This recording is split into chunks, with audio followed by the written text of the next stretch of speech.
Hello दोस्तों, नमस्कार। MCC classes में साथियों आपका बहुत बहुत स्वागत है। और आज हम देखने वाले हैं दोस्तों, जैसा कि डिस्क्रिप्शन में लिंक दे रखा है आपको परीक्षा ऐप का। यहाँ पे आप कोड यूज़ कर सकते हैं दोस्तों, MCC 50। अब ये कोड क्यों यूज़ करना है, किस लिए करना है दोस्तों, तो आप किसी भी की तैयारी कर रहे हैं, चाहे आप MP कांस्टेबल की कर रहे हैं, NTPC रेलवे या किसी भी चीज़ की आप तैयारी कर रहे हैं, MP PSC की तैयारी कर रहे हैं, इसकी अगर टेस्ट सीरीज ज्वाइन करना चाहते हैं दोस्तों आप, है ना, तो प्रत्येक दिन आप टेस्ट सीरीज लगाना चाहते हैं या एक दिन छोड़ के, जैसे भी आप लगाना चाहें दोस्तों, तो डिस्क्रिप्शन में लिंक दे रखा है। यहाँ से परीक्षा ऐप डाउनलोड कीजिए और कोड यूज़ कीजिए MCC 50, जिससे आपको यहाँ पे 50% का डिस्काउंट मिल जाएगा। साथ में अपनी तैयारी सुनिश्चित कीजिए, क्योंकि आपको तैयारी से ये जानकारी मिल जाएगी कि हमारे कितने नंबर आ रहे हैं, कितने नहीं आ रहे हैं, और कहाँ हमारी कमी है दोस्तों। ठीक है, चलिए, तो ये आप कर सकते हैं और किसी भी चीज़ के आप टेस्ट से यहाँ पे ज्वाइन कर सकते हैं।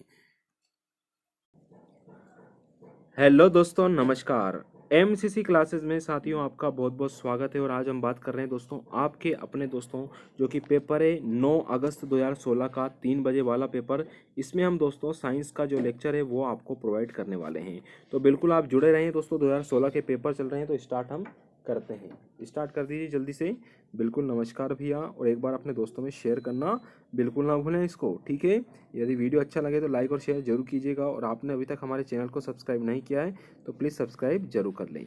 तो चलिए स्टार्ट करते हैं। सबसे पहला क्वेश्चन दोस्तों हम बात करते हैं यहाँ पर। पहला प्रश्न आपके सामने यहाँ पर आता है, ये बताइएगा थर्मामीटर के बल्ब में समाविष्ट होता है। तो थर्मामीटर के बल्ब में क्या समाविष्ट होता है, तो दोस्तों इसका आंसर आपने मन में सोच लेना है, उसके बाद मैं आपको आंसर बता रहा हूँ। तो दोस्तों थर्मामीटर के बल्ब में दोस्तों जो होता है वो होता है पारा। पारा को दोस्तों मर्क्यूरी भी कहा जाता है, याद रखना। थर्मामीटर के बल्ब में क्या मिलेगा आपको, पारा यानी कि मर्क्यूरी मिल जाएगा। अगला है, निम्न में से कौन एक रासायनिक परिरक्षक है दोस्तों। निम्न में से कौन सा एक रासायनिक परिरक्षक है, तो जो रासायनिक परिरक्षक है दोस्तों वो हो जाएगा आपका सोडियम मेटा बाईसल्फाइड। याद रखना दोस्तों, कौन हो जाएगा, सोडियम मेटा सल्फेट। ये आपको ध्यान रखना है, क्या हो जाएगा, रासायनिक परिरक्षक है निम्न में से एकमात्र सोडियम मेटा सल्फाइड, है ना। इंग्लिश में याद रखना, कभी इंग्लिश में हिंदी में गड़बड़ हो जाए, आपको लगे कभी क्वेश्चन चाहे मैथ्स रीजनिंग किसी का भी हो वो कि हिंदी में नहीं बन रहा है, तो एक बार इंग्लिश में जरूर पढ़ के देख ले उसको, ठीक है। क्वेश्चन है, प्रकृति में ऑक्सीजन और कार्बन डाइऑक्साइड के संतुलन को इनके द्वारा नियंत्रित किया जाता है।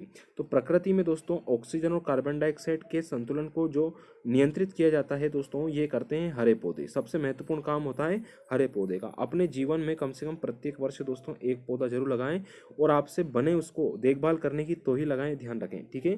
तो ज़्यादा से ज़्यादा पेड़ पौधे भी लगाएं ताकि अपना पर्यावरण भी स्वच्छ रहे। अगला क्वेश्चन आता है इसके बाद दोस्तों हमारा, ये बड़े बड़े क्वेश्चन भी आते हैं एग्जाम में, ध्यान रखना भैया, है ना, और होते बड़े छोटे हैं। फिर है, पत्तियों के पीछे छोटे द्वार जिनमें जिनसे पौधे सांस लेते हैं वो क्या कहलाते हैं। पत्तियों के जो पीछे जो छोटे छोटे द्वार या छिद्र होते हैं दोस्तों, इन जो इनसे पौधे सांस लेते हैं, इनको हम क्या कहते हैं, तो इनको क्या कहते हैं दोस्तों, याद रखना, स्टोमेटा कहते हैं। क्या कहते हैं, स्टोमेटा भी हम इनको कहते हैं, ये आपको ध्यान रखना है, ठीक है। पत्तियों के पीछे जो छिद्र होते हैं उनको स्टोमेटा कहा जाता है। अगला क्वेश्चन आता है मेरे प्यारे दोस्तों, नेक्स्ट क्वेश्चन है इसके बाद में, भूपर्पटी के खंड जो अपनी नियत गति के कारण एक दूसरे से टकराकर भूकंप को घटित करते हैं, वह क्या कहलाते हैं, तो वह कहलाते हैं भ्रंश मंडल। याद रखना, फॉल्ट जोन के नाम से बोलते हैं, फॉल्ट ये है तो भ्रंश जोन। तो भूपर्पटी के खंड जो अपनी नियत गति के कारण एक दूसरे से टकराकर भूकंप को घटित करते हैं वो है दोस्तों भ्रंश मंडल। यह आपको याद रखना है। अगला क्वेश्चन है इसके बाद दोस्तों हमारा, ये याद रख लेना, सिर्फ रिवीजन करने के लिए चल रहा है आपका लेक्चर, ठीक है, इसलिए डिटेल नहीं, बिल्कुल रिवीजन के तौर पे फटाफट 2-5 मिनट में सुने और अपना काम करो जो भी करना रिवीजन, ठीक है। क्वेश्चन है, वे जो मृत वनस्पति और जानवरों के ऊतकों का भोजन करते हैं, सुनना, वे जो मृत वनस्पति और जानवर, जो मृत जानवर है या वनस्पति है, उनके ऊतकों का भोजन करते हैं, उन्हें गहरे रंग के पदार्थ हुमस में बदलते हैं, वे होते क्या हैं, तो वो होते हैं दोस्तों सूक्ष्म जीव और कवक। क्या होते हैं दोस्तों, सूक्ष्म जीव और कवक। आपने देखा होगा कोई नेशनल पार्क है या राष्ट्रीय उद्यान है दोस्तों, वहाँ पे जो सूखी लकड़ी, नेशनल पार्क की बात कर रहा हूँ, वहाँ पे कोई पेड़ है या सूख गया है, वो वहाँ पे गिरा ही रहेगा, उसको उठा के बाहर लेके नहीं जाते, है ना, या किसी को बेच दिया, या फिर किसी प्रकार का कोई भी कुछ चीज़ बना ली, रेलवे में काम आ गया या किसी भी प्रकार में काम आ गया, वो काम नहीं लेते हैं। क्योंकि दोस्तों अगर मान लो कोई वनस्पति है, पेड़ है भैया, पेड़ खत्म हो गया आपका, सड़ गया, तो गिरेगा कि नहीं गिरेगा, गिर जाएगा वहाँ पे। तो उसमें क्या है कि सूक्ष्म जीव और कवक लग जाते हैं दोस्तों। सूक्ष्म जीव उसके अंदर काम करते हैं जो कि ह्यूमस में बदलते हैं दोस्तों, उस पदार्थ को किसमें कन्वर्ट कर देते हैं, ह्यूमस। तो वहाँ की जो मिट्टी है वो किसी न किसी प्रकार काम आती है, और सूक्ष्म जीवों को भी कोई ना कोई पक्षी है या कोई सा भी जीव जंतु है छोटा, वो खाएगा, फिर दूसरा उसको खाएगा, तो फूड चेन के रूप में काम करते हैं। तो ये भी थोड़ा सा एक लॉजिक ध्यान रखना, ठीक है। कभी नेशनल पार्क गए हो ना आप, तो बिल्कुल आपको ये जानकारी वहाँ पर शेयर जरूर की होगी। अगला है मानव कान डैश आवृत्ति की ध्वनि सुन सकता है। तो दोस्तों जो मानव का कान है ना, याद है ना, दीवार के भी कान होते हैं, अपने मानव के कैसे कान होते हैं, 20 से लेके 20,000 हर्ट्ज के मध्य दोस्तों, है ना। ये आवृत्ति याद रखना, ये ध्वनि की इकाई है, तो ध्यान रखना इतना व्यक्ति आप सुन सकता है, ठीक है। अगला क्वेश्चन आता है इसके बाद, वे कोशिकांग जो पशु कोशिकाओं में उपस्थित रहते हैं, समझना, वे कोशिकांग जो पशु कोशिकाओं में अनुपस्थित रहते हैं परंतु वनस्पति कोशिकाओं में उपस्थित रहते हैं। वे कोशिकांग जो पशु कोशिका में तो अनुपस्थित है लेकिन पेड़ पौधों में है वो उपस्थित, उसे बोलते हैं दोस्तों लवक और कोशिका भित्ति। क्या बोलते हैं उसको, वो होता है लवक और कोशिका भित्ति। कहाँ गया भैया, ये लवक और कोशिका भित्ति है ना, आंसर भी आपको यहाँ पे देखने को मिलेगा। अगला क्वेश्चन आता है मेरे प्यारे दोस्तों, वीडियो अच्छा लग रहा था लाइक और शेयर कर दो यार एक बार, है ना।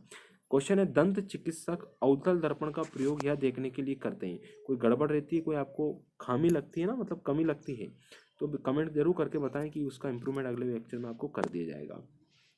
दंत चिकित्सक अवतल दर्पण का प्रयोग किस लिए करते हैं, तो दांतों का विस्तृत प्रतिबिंब यानी कि फैलाव के रूप में दोस्तों दांत को देख सकते हैं, इसलिए अवतल दर्पण का प्रयोग करते हैं। अवतल क्या करता है, छोटी चीज को बड़ा दिखाता है, ठीक है। अगला क्वेश्चन आता है, निम्न में से कौन सी दोस्तों भोजन श्रृंखला का प्रकृति में अस्तित्व है, तो यह है दोस्तों, याद है, घास कीट खाएगा, कीट को मेंढक खाएगा, ये फूड चेन आपकी चलती रहती, तो ये क्रम है घास कीट और मेंढक का, जो कि सही है। फिर है दोस्तों, जब किसी बर्तन में रखे सामान्य पानी में इलेक्ट्रोड को डुबाया जाता है और विद्युत धारा प्रवाहित की जाती है, समझना, जब किसी बर्तन में रखे कोई पानी भरा है भैया, उसमें इलेक्ट्रोड को डुबोया जाता है और विद्युत धारा प्रवाहित कर दें उसमें, तब ऑक्सीजन के बुलबुले किस पर बनते हैं, तो ये ऑक्सीजन के जो बुलबुले बनते हैं ना भैया, ये बैटरी के धनात्मक सिरे पर जुड़े हुए इलेक्ट्रोड से बनते हैं, बैटरी के धनात्मक जुड़े हुए इलेक्ट्रोड पर यह बनते हैं। अगला क्वेश्चन है, पानी गर्म करके देख लो अपन, जो अगर अपना है ना ट्रिक से अपन पानी गर्म करते हैं ना लाइट के माध्यम से, है ना, पत्ती से, तो उससे भी आपको याद होगा, जानकारी तो बिल्कुल समझ में आया होगा। वायुमंडल में ओजोन परत को हानि पहुंचाने के लिए जिम्मेदार प्रदूषक कौन है, तो CFC क्लोरोफ्लोरोकार्बन है दोस्तों, ये आपको यहाँ पर ध्यान रखना है। फिर है, उस वृत्त के चतुर्थांश का क्षेत्रफल ज्ञात कीजिए जिसकी त्रिज्या, ये तो गणित का हो गया है ना, ये याद रखना है, 7 जिसकी त्रिज्या होती है ना, ये 154 उसका आंसर होता है, वैसा आपने निकाल ही लिया होगा, है ना। यहाँ पर दोस्तों ये क्वेश्चन शायद एक और है, श्वसन प्रक्रिया के अंतर्गत है, तो श्वसन प्रक्रिया क्या होती है, अंत श्वसन एवं निःश्वसन दोनों में होती है, याद रखना। श्वसन प्रक्रिया के अंतर्गत क्या है दोस्तों, अंत श्वसन और निःश्वसन दोनों आते हैं, ठीक है।